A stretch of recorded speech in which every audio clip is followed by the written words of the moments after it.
आप अपनी नज़र से सर अरविंद केजरीवाल की गिरफ्तारी क्या न्याय संगत है या राजनीतिक प्रतिशोध? हाँ, अभी जो है कानूनी बिंदु से गिरफ्तारी जो है बिल्कुल, जब ठोस साबुत ही नहीं, ईडी जो है 10 समन भेजती है, जबकि किसी भी इंक्वायरी का एक समन काफी होता है। 2 समन और तीसरा समन जो है लास्ट होते हैं। तीसरे समन के बाद में कोई भी इन्वेस्टिगेशन अफसर जो होते हैं वह उस पर चार्जशीट सबमिट करते हैं। तो सर यही तो हम आपसे जानना चाह रहे हैं। आप देख रहे हैं केवल सच नहीं। मैं हूं विंध्याचल सिंह, आप देख रहे हैं केवल सच न्यूज। सर आपका केवल सच न्यूज में स्वागत है। नमस्कार सर आप जाने माने एक PIL अधिवक्ता हैं सर। अभी सर कल परसों जो अरविंद केजरीवाल जो सर दिल्ली के मुख्यमंत्री हैं, उनकी गिरफ्तारी हुई है सर, उसके बारे में एक अधिवक्ता की नज़र से आप इस पर क्या कहना चाहेंगे, जबकि 2024 का चुनावी है सर, इस पर आप क्या कहना चाहेंगे? अभी जो आपके द्वारा जो क्वेश्चन आए हैं लीगल और पॉलिटिकल, कानूनी बिंदु पर यह है कि जो अभी हमारा सुप्रीम कोर्ट इंडिया के जस्टिस ने बोले हैं कि जो ईडी और सीडी के आधार पर जो गिरफ्तारियां चल रही है वह गलत है जी। न्यायालय में जब मामला गए हैं सुप्रीम कोर्ट में, तो इसमें जज साहब को किसी तरह का स्पेसिफिक एविडेंस नहीं मिला। उस आधार पर जज को कहना पड़ा, जज साहब को, कि आप अपना बताइए, ईडी के अधिवक्ता से पूछे कि ठोस साबुत बताइए कि किस आधार पर आपने गिरफ्तारी की है। जी। उस आधार को बताने के लिए ईडी के अधिवक्ता ने फेलियर हो गए। जी। तो अभी जो हमारा सुप्रीम कोर्ट है, सुप्रीम कोर्ट के आधार पर जो अभी गिरफ्तारियां हो रही है पॉलिटिकल हो रही है, ताकि किसी तरह चुनावी माहौल में उथल पुथल किए जाए और आम आदमी पार्टी जो है उसका हरास हो। जी सर, जब ईडी वहां पहुंची इसका मतलब घोटाला है, लेकिन सर इससे पहले 10 साल पहले पूर्व राज्यपाल का ये सत्यपाल मलिक जी भी बोले थे कि चुनाव 2024 लोकसभा चुनाव से पहले उनकी गिरफ्तारी तय है। क्या सर वही तो बात नहीं है? हाँ, अभी जो सुप्रीम कोर्ट का जो स्टेटमेंट आया है, आकि ईडी के अधिवक्ता से पूछा गया क्वेश्चन कि आप ठोस साबुत बताइए कि किस आधार पर आपने गिरफ्तारी किए हैं, बताने में असमर्थ हो गए। सर ये मैं सुप्रीम कोर्ट की और ईडी की बात नहीं कर रहा हूँ, आप अपनी नज़र से सर अरविंद केजरीवाल की गिरफ्तारी क्या न्याय संगत है या राजनीतिक प्रतिशोध? हाँ, अभी जो है कानूनी बिंदु से गिरफ्तारी जो है बिल्कुल गलत है। जब ठोस साबुत ही नहीं, ईडी जो है 10 समन भेजती है, जबकि किसी भी इंक्वायरी का एक समन काफी होता है। 2 समन और तीसरा समन जो है लास्ट होते हैं। तीसरे समन के बाद में कोई भी इन्वेस्टिगेशन अफसर जो होते हैं वह उस पर चार्जशीट सबमिट करते हैं। तो सर यही तो हम आपसे जानना चाह रहे हैं कि अरविंद केजरीवाल के पास ईडी का 8 या 10 समन गया सर। करेक्ट।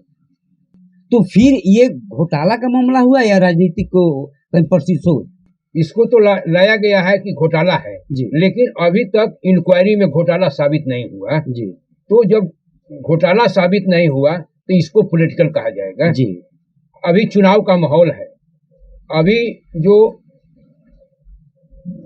मुख्य चुनाव आयुक्त जो है नोटिफिकेशन करते हैं 16 तारीख को जी, उसके बाद में अरेस्टिंग करना पूर्ण रूप से जो है पॉलिटिकल है। जी, पूर्णतः पॉलिटिकल सर, पूर्णतः पॉलिटिकल है। यानी सर आपके शब्द में कि सत्यपाल मलिक जी की जो शब्द 10 माह पहले बोली गई थी कि उनकी गिरफ्तारी होगी, वो सही है सर? बिल्कुल सही है जी। तो इसमें सर आप अब क्या कहना चाहेंगे, इस पे क्या मतलब कि होना चाहिए? ये पॉलिटिकल हुआ। इस आधार पर एक और जो सुप्रीम कोर्ट अभी जो है चुनावी बॉन्ड पर बात आई, जी। जो मामला गया है चुनावी बॉन्ड को लेकर, जी। आखिर सुप्रीम कोर्ट ने कहा कि ये जो है पॉलिसी सेंट्रल गवर्नमेंट के द्वारा जी। जो चुनावी बॉन्ड लाया गया है, जी। ये न्याय संगत नहीं है, असंवैधानिक है। सर ये इलेक्ट्रो बॉन्ड कब से आया सर? 2019 से आया है। 2019 से आया है। तो इस पर जो भी हुआ, जी। जो भी बॉन्ड लाया गया है, जी। इससे पहले इसमें कंस्पिरेसी है, जी। लेकिन इसको सरसरी बारीकी नजरों से देखेंगे तब। जी। चुनावी बॉन्ड लाने से पहले जी। सेंट्रल गवर्नमेंट ने जी। पहले कंपनी एक्ट को सुधार किया। जी। कंपनी एक्ट को सुधार किया क्यों? आखिर चुनावी बॉन्ड में कौन कौन पैसे जमा करेंगे? जो भी कारपोरेट घराने हैं, कंपनियां हैं, किसान तो जमा नहीं करेंगे, जो सर्विस होल्डर हैं वह जमा नहीं करेंगे, और जो मजदूरी करते हैं वो जमा नहीं करेंगे। लेकिन तो सर जमा कौन करेगा? तो कंपनी जमा करेगी। तो पहले नियम था कंपनी एक्ट का कि जो कंपनी प्रॉफिट में रहेगी वो अपने प्रॉफिट का 7% जो है अमाउंट जो है दान में दे सकती है, जी। या चुनाव में डोनेट कर सकती है। जी। लेकिन अभी जो है कंपनी एक्ट को में जो अमेंडमेंट किए गए हैं, जी। उसमें उसको हटा दिया गया है। जी। इसमें हर कंपनी को देने का राइट हो गया। जो कंपनी डैमेज में चल रही है, जो प्रोग्रेसिव कंपनी नहीं है, जी। जो डिफॉल्टर कंपनियां हैं, जी। वो भी अभी लिस्ट सुप्रीम कोर्ट के द्वारा मांग की गई। जी। तो उसमें जो है एसबीआई का चेयरमैन जो लिस्ट सबमिट किए हैं, जी। उसमें जो कंपनी बेनिफिट में नहीं है वो भी जमा की है। जी। आखिर किस मकसद से? अच्छा सर, ये ऐसा क्षेत्र में चर्चाएं हैं कि इलेक्ट्रो बॉन्ड एक भ्रष्टाचार की जननी है, ये कहाँ तक सच है? ये सर बिल्कुल सही पब्लिक है। की जो बातें है क्या सही है या गलत? बिल्कुल सही है। जी। यहाँ पर कानून के नजर में भी आ गई है, आखिर ये बिल्कुल गलत है। जी। कि जबकि कोई भी पैसे लिए जाते हैं पब्लिक के द्वारा, जी। उसको लोकतंत्र को दिखाना पड़ता है, जी। आखिर कहाँ से कौन फंड हमने कलेक्ट किए। जी। लेकिन ये जो है चुनावी बॉन्ड ऐसा था कि ये पब्लिक को जानकारी नहीं दी जाती थी। जी। उसके आलोक में रिट याचिका दायर की सुप्रीम कोर्ट में। सुप्रीम कोर्ट ने इस पॉइंट को पकड़ा, आखिर नहीं, जो लोकतंत्र से जो पैसा डोनेट आते हैं उसको लोकतंत्र के बीच में उसको पारदर्शिता में लाना अति आवश्यक है। जी। मांगना आरटीआई के तहत बिल्कुल सही चीज है। जी। उस आधार पर जो चुनावी बॉन्ड है ये बिल्कुल असंवैधानिक है, इसमें करप्शन है। इस पर जो है उसी समय सुप्रीम कोर्ट ने उस पर रोक लगा दिया। जी।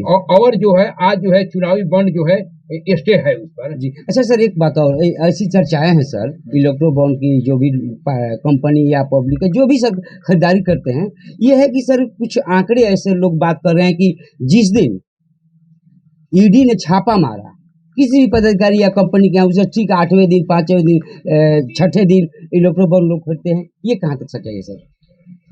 ये जो चुनावी बॉन्ड है बिल्कुल गलत है। नहीं सर, एक तरफ ईडी का छापा पड़ रहा है, उसका 8वें दिन या चौथे दिन लोग बॉन्ड खरीद के दे रहे हैं, डोनेट कर रहे हैं सर। हाँ, ये चुनावी बॉन्ड से यही पता चलता है कि जो कंपनियां चुनावी बॉन्ड जो है उससे जो गवर्नमेंट चला रही है, जो पार्टी है, उस पार्टी को दे दिया तो उस पर एक्शन नहीं लेगा जी। वो एक तरह से करप्शन के अंतर्गत आ गया। यानी इंटरनल जो है उस सीक्रेसी मेंटेन कर रहा है कि नहीं, अब उस पर इशारा नहीं करना है सीडी का। सीडी जो है सेंट्रल गवर्नमेंट के इशारे पर जहां इशारा होता है आकि यहाँ छापा मारना है वहां छापा मारती है। सुप्रीम कोर्ट पहले भी कह चुका है आकि जो ईडी है वह एक तोते के समान है जी। जब कहेगा सेंट्रल गवर्नमेंट की बोलो तो बोलता है, और जब कहेगा कि चुप रहो तो चुप रहता है। नहीं सर, ये ईडी तो केंद्र सरकार की है। वही केंद्र सरकार की है। इसका मतलब सर कि जो भी ईडी छापा मार रही है केंद्र के इशारे मार रही है सर? बिल्कुल इशारे में चल रहा है। क्या सर आपको जानकारी है कि विगत 10 साल में कितने सत्तारूढ़ पार्टी के नेताओं के यहाँ ईडी का छापा पड़ा और कितने विपक्षों का? सर जो भी छापे किए जा रहे हैं, जो भी छापे डाले जा रहे हैं, सब जो विपक्ष के लीडर हैं, जो भी विपक्ष के समर्थक हैं, उनके यहाँ डाले जा रहे हैं। जो भी गवर्नमेंट के समर्थक हैं उनके यहाँ जो भी जाता है वह जो है साफ सुथरे हो जाते हैं। यदि गलत भी हैं, यदि उनका जो सदस्य बन जाते हैं वह साफ सुथरे सर दिखाई देते अंतिम बिंदु हैं। अंतिम में सर, ये कांग्रेस की कुछ बैंक खाता सीज कर दिया गया है सर, इस पे आप क्या कहना चाहेंगे? ये बिल्कुल गलत है। ये फंडामेंटल राइट का हनन है, जी ऐसा नहीं होना चाहिए। जी जी सर, केवल सच के माध्यम से जिलेवासियों को क्या कहना चाहेंगे? हम जिला वासियों को यही बधाई देना चाहेंगे कि कहीं पर रहिए, लेकिन जो सच्चाई है उस सच्चाई पर ही आप अपना कायम रहिए। कभी भी किसी भी लालच में मत रहें और कभी भी जो है सिद्धांत से विचलित ना हो। ठीक है, धन्यवाद सर।